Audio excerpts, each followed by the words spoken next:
আমি আল্লাহ তাআলা শুকরিয়া আদায় করছি, আল্লাহ তাআলা আমাদেরকে তৌফিক দান করেছেন আজকের এই প্রোগ্রামটা আয়োজন করার এবং আমরা উপস্থিত হতে পেরেছি।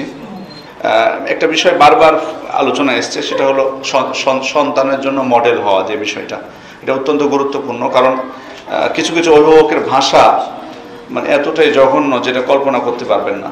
তাহলে আমরা মানে বাড়িতে যখন থাকে, সেটা স্ত্রীর সাথে হোক বা অন্য কারোর সাথে ফোনে হোক বা অন্য কোনো জায়গায় হোক, এখন যদি আমার মুখের ভাষায় খারাপ হয়, এবং উনি মানে এতটা অভ্যস্ত হয়ে গেছেন ওই ভাষায় কথা বলতে যে উনি নিজেও বোঝেন না। আমি একদিন একটা সিএনজিতে যাচ্ছিলাম, তো সিএনজি ওলার সাথে ওই অটো রিক্সা যারা চালায় ওর সাথে একটু হয়েছে, বুঝতেই পারছেন এগুলো রাস্তাঘাটে কমন বিষয়। আমাদের অল্প একটু ঠেকলে একজন আরেকজনকে খুব খারাপ করে গালি দেয়, এটা মানে খুব সহজ বিষয়। তো সিএনজিওয়ালা, আমি লক্ষ্য করলাম যে সিএনজিওয়ালায় প্রথমে তাকে একটু কড়াভাবে গালি দিয়েছে, পরে ও কিন্তু খারাপ করে গালি দিয়েছে। কিছুদিন যাওয়ার পর সিএনজিওয়ালা আমাকে বলছে যে একটু কষ্ট করবেন, আমি আপনাকে একটু কষ্ট দিতে চাই। সেটা হলো যে আপনাকে অন্য একটা সিএনজি আমি করে দিচ্ছি, ওই অটোওয়ালাকে আমি ধরবো। বুঝতে পারছেন? ওই অটোওয়ালাকে ধরবো। কেন ধরবেন? বললো যে গালি আমাকে দিয়েছে ও, আমি জীবনেও এই ছোট থেকে আমি কোনোদিন এই গালি কারোর কাছ থেকে শুনি নাই। তো আমি ওনাকে বললাম যে ভাই রাগ করবেন না। আমি ওনাকে অবশ্য বলিনি যে আপনি যেটা দিয়েছেন সেটাও তো কম না, আমি শুনেছি তো উনি প্রথম দিয়েছে, কিন্তু হয়তো বা উনিও এতটা অভ্যস্ত যে উনি বোঝায়নি যে উনি কি গালি দিয়েছে। তো আমাদের মধ্যে অনেকে আছে, আমি ওনাকে অনেক বোঝালাম যে রাগের সময় রাগ কন্ট্রোল করতে হয়, কি লাভ আপনার বিরক্ত দেখে, পরে আমাকে নিয়ে গেল। যাই হোক, এটা আমি বলছিলাম যে অনেক সময় মানে আমরা খারাপ কথা বলতে বলতে এতটা অভ্যস্ত হয়ে যায় যে নিজের বুঝি না। দ্বিতীয়ত হলো ধূমপান করা সন্তানের সামনে, এটা আপনার অনেকের অভ্যাস আছে। আমি আশা করি যে এখানে যারা আছেন তারা এটার সাথে যুক্ত নন, আমি অনেক আস্থা আমার আছে, বাট অনেকেই আছে এরকম এই জিনিসটা করেন। এটা মানে খুবই নিকৃষ্ট একটা বিষয়, যেটা কল্পনা করার বাইরে। তো আমরা নিজেরা যদি মানে এমন হই, একটা ঘটনা বলি। একদিন আমি অনেকদিন আগের কথা, প্রায় 10 বছর বা 12 বছর আগের কথা, একটা কম্পোজ করছিলাম একটা দোকানে একজনের কাছে। ও কম্পিউটার নিয়ে বসে আছে, কম্পোজ করতেছে। ওখানে আমরা 2-3 দিন আছি, ও আছে। আমরা বাইরে আছি, ওই সময় সিগারেট ধরিয়েছে।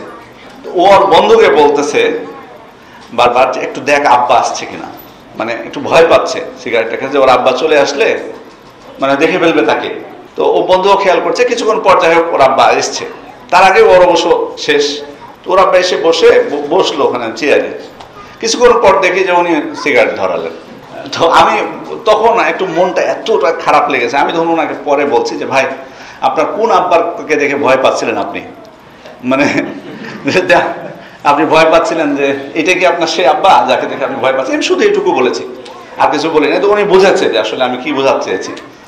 আসলে বাবা নিজেই সিগারেট মানে ধূমপান করে, তো সন্তানকে হয়তো বোঝা যাচ্ছে যে কড়াকড়ি করে, যে লাভ আছে, কড়াকড়ি করে ও হয়তো একটু ভয় পেল সামান্য, কিন্তু আপনার আড়ালে তো ধূমপান করছে। তো যাই হোক, ওই জন্য মানে নিজের সন্তানের জন্য মডেল হওয়া এটা অত্যন্ত গুরুত্বপূর্ণ বিষয়।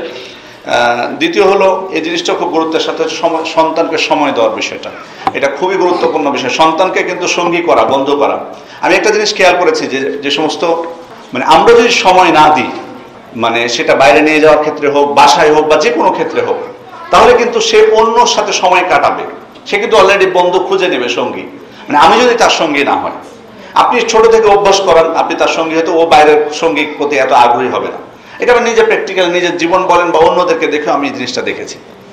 আপনি আপনার কাছেই যাতে সে বেশি আস্থা পায় সঙ্গী হিসেবে, তার স্কুলের বন্ধু বলেন বা অন্য বন্ধু থেকে আপনার সাথে বেশি আস্থা পাবে, ও আপনাকে বেশি চাইবে। মানে আপনি যদি থাকেন বাসায়, আপনার সাথে সে থাকবে, আপনি না থাকলে তখন অন্য কিছু খুঁজে বেড়াবে। এটাই, আপনি তাকে 2টা অপশন দেন যে তোমার বন্ধুর সাথে তুমি খেলতে চাও না আমার সাথে। আপনি যদি ঠিকভাবে গড়ে তুলে থাকেন, সময় দিয়ে থাকেন, আপনাকে কিন্তু সে চাইবে।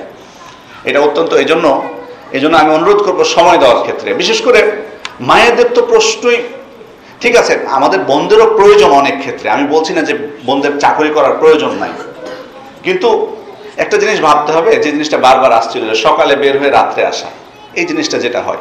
দেখুন আমরা অনেক সময় 2জনেই চাকরি করি, পিতামাতা 2জনেই চাকরি করেন। এই যে হয়তো এটা কিন্তু অর্থের কারণে হয়তো আমরা করছি, যে কারণে ছাড়তে পারছি না, যে 2জনের বেতন আসছে, 2জনের উপার্জন হচ্ছে, বাট আমরা টাকা পাচ্ছি, কিন্তু এই যে সন্তানরা সময় দিচ্ছি না, যে ক্ষতিটা হয়ে যাবে, এটা কি টাকা দিয়ে পোষানো যাবে আসলে? কখনো সেটা কিন্তু পোষানো যাবে না। তো একটা সন্তানকে যদি সৎ সন্তান হিসেবে আমি গড়ে তুলতে না পারি, তাহলে সেটার পরিণতি তো আমাকে কবরে যাওয়ার পরও ভোগ করতে হবে। তাহলে এখানে কেন হয়? একটা সম্প্রতি একজন একটা পরামর্শ চাচ্ছে আমার কাছে, এমনি উদাহরণস্বরূপ বলছে, এটা গীবত হিসেবে না, যে মেয়েটা উচ্চশিক্ষিত মাশাআল্লাহ, তো তার বিয়ে আসতেছে, তো অভিভাবক বলতেছে যে পছন্দ হচ্ছে না, বিভিন্ন দিক থেকে মিলতেছে, তো সব থেকে যেটা ভালো বেশি পছন্দ হয়েছে দুইটা, তার মধ্যে একটা সমস্যা হচ্ছে যে একজন বলে দিয়েছে ছেলে যে না আমি চাকরি করাবো না আমার ওয়াইফকে, কিন্তু মেয়েটা আবার চাকরি করতে চায়, যে এত সময় পড়াশোনা করলাম আমি চাকরি করবো না, কিন্তু ওই ছেলেকে পছন্দ হয়েছে সবকিছু, বাট ছেলে চাকরি করতে দিবে না।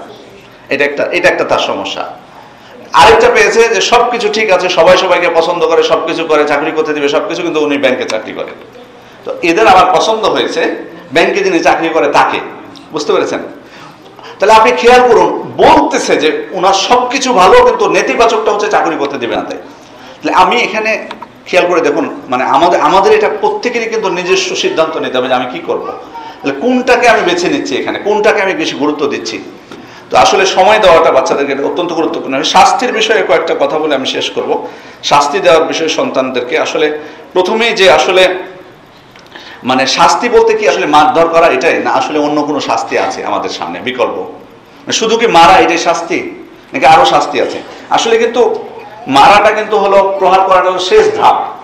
যদিও এখানে মারার ক্ষেত্রেও কিছু বিষয় আছে, যে মারা বলতে অঙ্গহানি বা জখম যাতে না হয়, স্পর্শকাতর অঙ্গে মারা যাবে না, তারপরে ভুল করলো তারপর অনেক 2-3 দিন পর সেটা শাস্তি দিচ্ছি, বা অনেক পরে কয়েক ঘন্টা পর, এগুলো কিন্তু খুব বেশি আপনার লাভ হয় না। তারপরে কারো মানুষের সামনে শাস্তি দেওয়া, অনেক পিতামাতাকে আমি দেখেছি যে মানুষের সামনে নিয়ে যে সন্তানকে পিটায়, এরকম আছে, বা শাসন করে। তারপরে হলো দুইজন একসাথে শাস্তি না দেওয়া, পিতামাতা দুইজনে, কিন্তু এটা কিন্তু নিয়ম না যে দুইজনে একসাথে মারবেন, দুইজনে একসাথে বকাবকি করবেন। তবে হ্যাঁ, তাই পক্ষ নেবেন, সন্তানের একজন পক্ষ নেবেন, এটা কিন্তু চলবে না। ওই সময় যখন তাকে আপনি বকা দিচ্ছেন, আদব শিক্ষা দিচ্ছেন, আরেকজন একসাথে দিবে না, বাট উনি চুপ থাকবে। যদি মানে উনি যদি আবার পক্ষ নেয় তাহলে কিন্তু সমস্যা। আবার দুইজনই একসাথে কিন্তু শাসন করতে যাবেন না। আর মারার পূর্বে বেশ কিছু বিষয় আছে, যেমন উপদেশ, নসিহত, অসন্তোষ প্রকাশ।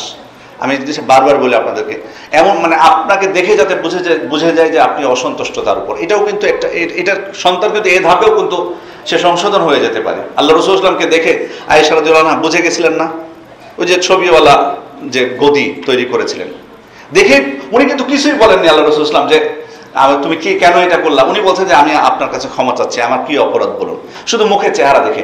এটাও কিন্তু একটা শাস্তি। তারপরে নিন্দা করা, তারপর হচ্ছে বঞ্চিত করা, তার প্রিয় জিনিসটা কি সেটা থেকে তাকে বঞ্চিত করুন ওই দিন, এটাও কিন্তু তার জন্য একটা শাস্তি।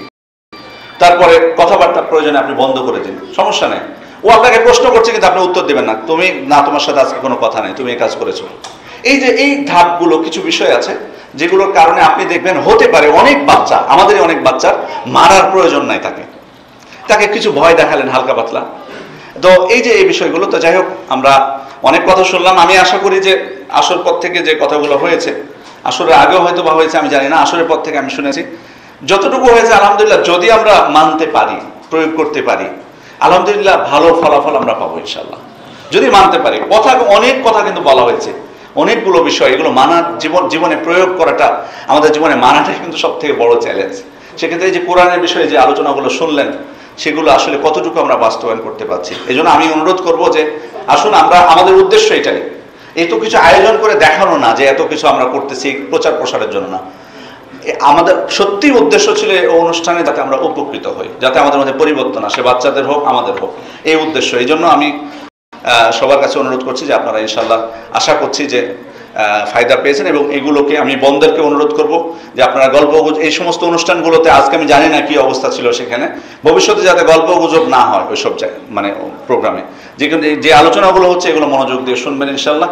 আশা করি ভালো ফলাফল পাবো। আল্লাহ তাআলার কাছে দোয়া করি, আল্লাহ তাআলা আমাদেরকে সৎ হওয়ার, প্রথমত সৎ হওয়ার তৌফিক দান করুন, অতঃপর আমাদের সন্তানদেরকেও আল্লাহ যেন সৎ সন্তান হিসেবে কবুল করে নেন, আমিন। এবং আমাদের প্রতিষ্ঠানের বিষয়ে বলবো যে আপনাদের প্রতিষ্ঠানকে সবসময় নিজ মনে করে, শত্রুতার মতো করে নয়, বরং নিজ মনে করে আপনাদের প্রতিষ্ঠান মনে করতে হবে নিজের, তারপরে ওইভাবে পরামর্শটা আপনারা দিবেন। একটা প্রতিষ্ঠান সবার সহযোগিতার প্রয়োজন হয়। একটা সন্তানকে মানুষ করতে হলে প্রতিষ্ঠানের সাথে পিতামাতার সবারই কিন্তু মানে একসাথে সমন্বয় প্রয়োজন খুবই। সবার সহযোগিতা না হলে এক সন্তানকে গড়ে তোলা যায় না। এই জন্য আমি সবার প্রতি এই উদাত্ত আহ্বান জানিয়ে, আমার জাহিদ ভাই অনেক কষ্ট করে দূর থেকে এসছেন আলহামদুলিল্লাহ। উনি এই যে মানে উনি কিন্তু মানে সব থেকে বড় বিষয় হলো যে মানে মানুষের উপকার করা, যে জিনিসটা যাতে উপকৃত হয় আমার দ্বারা কিছু মানুষ, এই মনোভাব নিয়ে কিন্তু কথা বলেন বা কাজ করছেন আলহামদুলিল্লাহ। তাকেও আমি মানে ধন্যবাদ জানাচ্ছি, কৃতজ্ঞতা জানাচ্ছি। আল্লাহ যেন তাকে উত্তম প্রতিদান দান করেন। আপনারাও অনেক কিছু হয়তো বা ব্যস্ততা ছিল বা কিছু হয়তো ভেবেছিলেন যে অন্য কোথাও যাবেন, তবুও সেটা হয়তো বা ক্যান্সেল করে আপনারা এখানে এসেছেন। আপনারা অনেকে আমি মনে করছি আপনাদেরও যাতে আল্লাহ তাআলা উত্তম বিনিময় দান করেন। সুবহানাকাল্লাহুম্মা ওয়া বিহামদিকা আশহাদু আল্লা ইলাহা ইল্লা আনতা আস্তাগফিরুকা ওয়া আতুবু ইলাইক। আসসালামু আলাইকুম ওয়া রাহমাতুল্লাহি ওয়া বারাকাতুহু।